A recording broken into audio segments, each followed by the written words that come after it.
I never imagined my life would twist into something that felt both humiliating and strangely liberating. But if I am being honest, the story begins with small arguments and little disappointments that piled up over the years of marriage. My wife, Clara, had always been the more organized, the stronger, the determined one between us. I was the type who got comfortable too quickly, letting dishes pile up or laundry stay in the basket until she finally had enough and did it herself. It annoyed her deeply, but I always brushed it off with excuses about work or being too tired. For a while, those excuses worked, until one evening she stood in the middle of our living room, her arms crossed, and told me things would change whether I liked it or not. At first, I laughed, thinking it was another one of her dramatic ultimatums, but there was something in her eyes that made my smile falter. She had a plan, though I didn't realize just how detailed and committed she was until it unfolded right before me. The first step was subtle. She asked me to help around the house more often, but in ways that weren't typical. She bought me a pair of soft gloves, pink with little lace trims, and handed them to me with a smirk. "If you're going to help clean, you might as well look the part," she teased. I rolled my eyes but slipped them on, figuring it wasn't a big deal. But she didn't laugh. She stood watching me polish the coffee table as if testing how far she could push me. The next week, she brought home an apron, frilly and floral, far too feminine to be mistaken for anything neutral. When I protested, she tilted her head and reminded me how much I had let her down by not carrying my share of responsibility. "If you want to prove you can step up, wear it. Show me you're serious." It stung because she was right. I had failed her many times. So I tied the apron around my waist, awkward and embarrassed. But I cleaned the kitchen while she leaned in the doorway, sipping her tea, her expression unreadable. Days turned into weeks, and Clara began to guide me with a firmness I had never seen before. She didn't yell or threaten, she simply directed. "Knees together when you're scrubbing the floor," she'd say. "Move gracefully, not like you're stomping through mud." Her corrections stung my pride, but part of me wanted to do better because her approval mattered more than I cared to admit. Then came the clothes. One Saturday, she laid out an outfit on the bed. A neat black skirt, a crisp white blouse, and stockings folded carefully beside them. I stared at the clothes as if they were a trap, my throat tightening. "You can't be serious," I whispered. Clara only smiled. "If you're going to be my help in this house, you should look like it. Don't fight me on this. You wanted to prove yourself, remember?"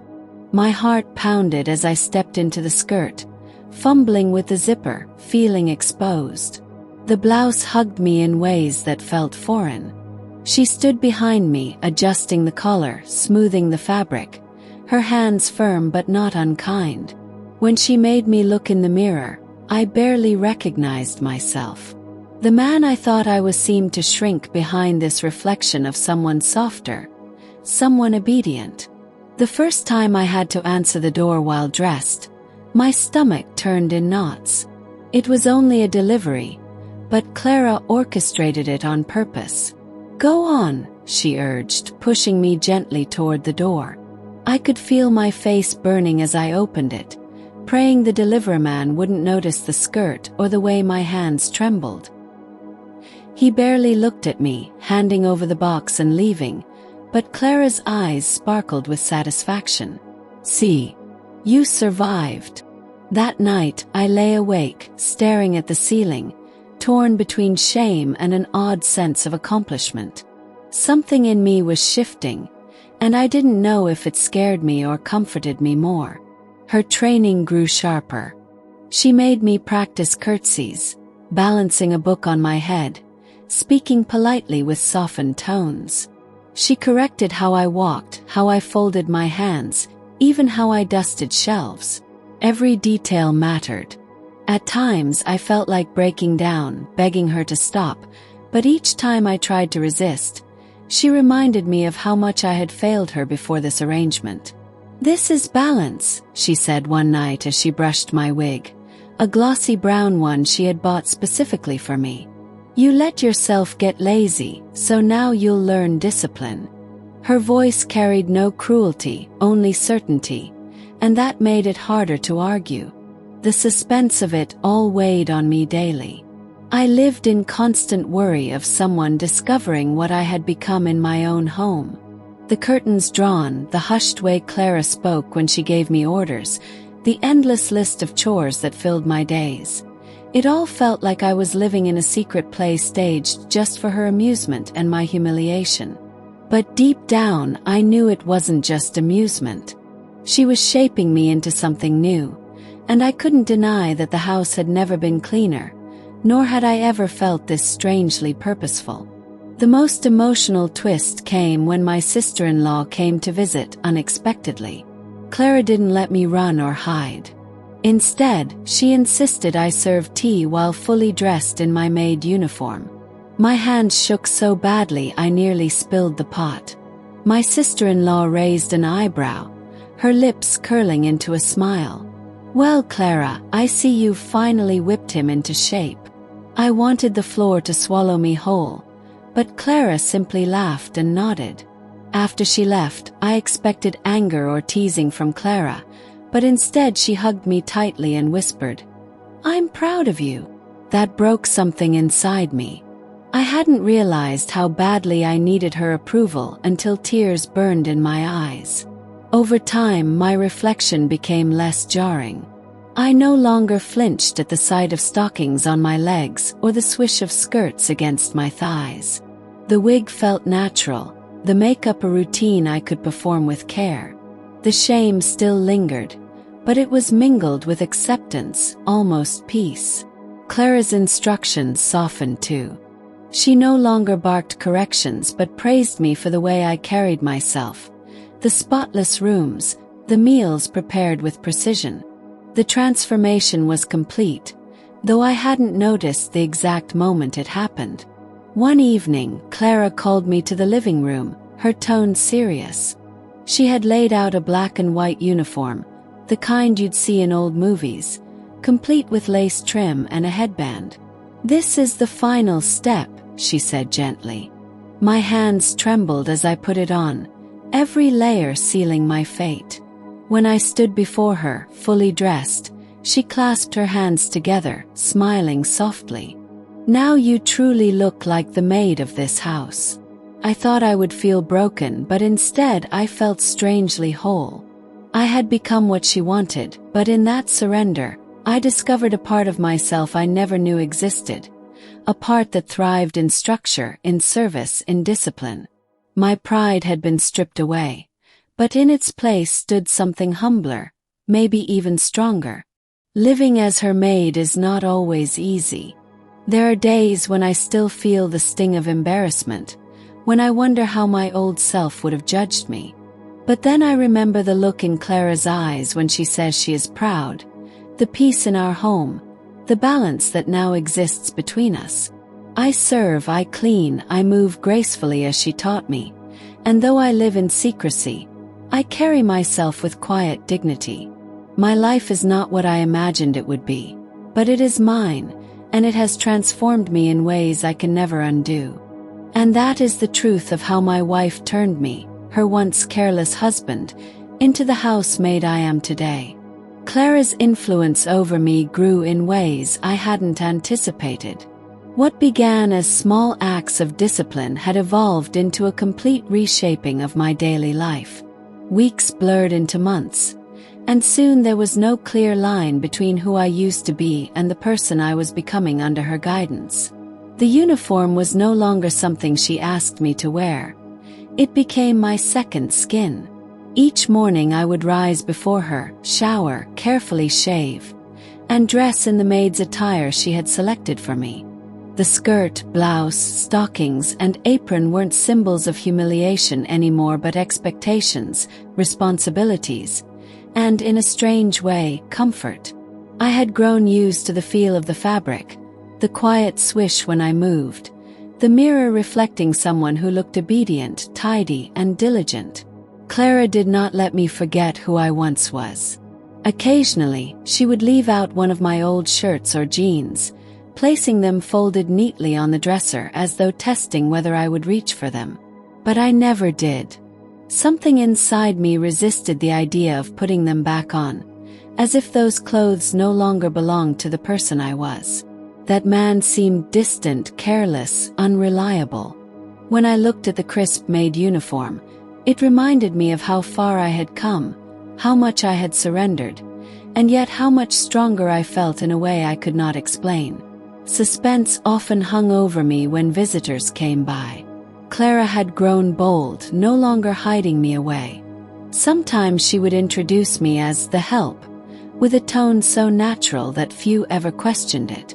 My heart would pound as I carried trays of tea or refilled glasses, but every time I managed to perform without faltering, Clara would give me that approving nod, the silent acknowledgement that meant more to me than words.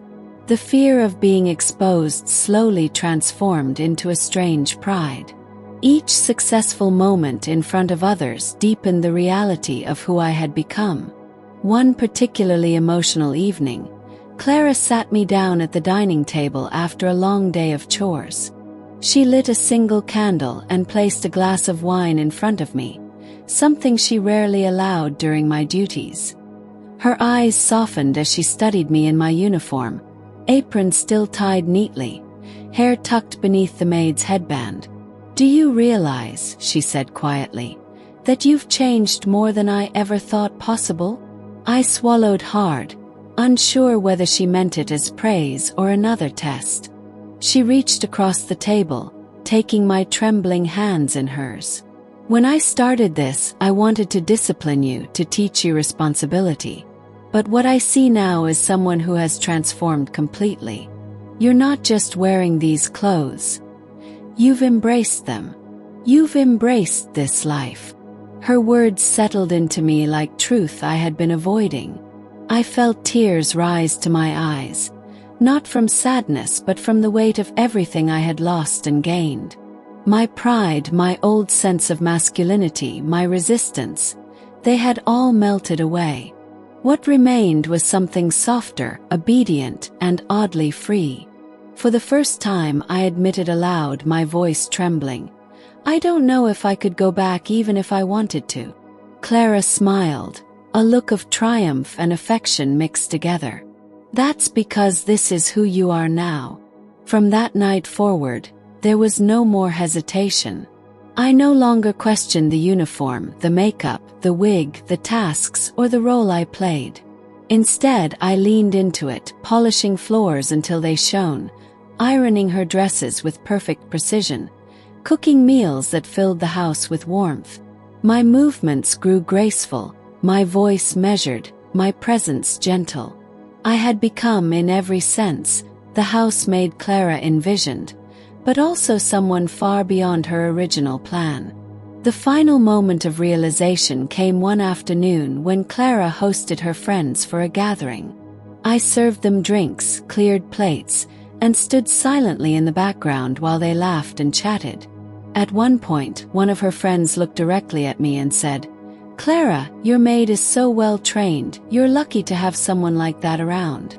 Clara glanced at me, her eyes gleaming, and replied with pride, "Yes, I am very lucky."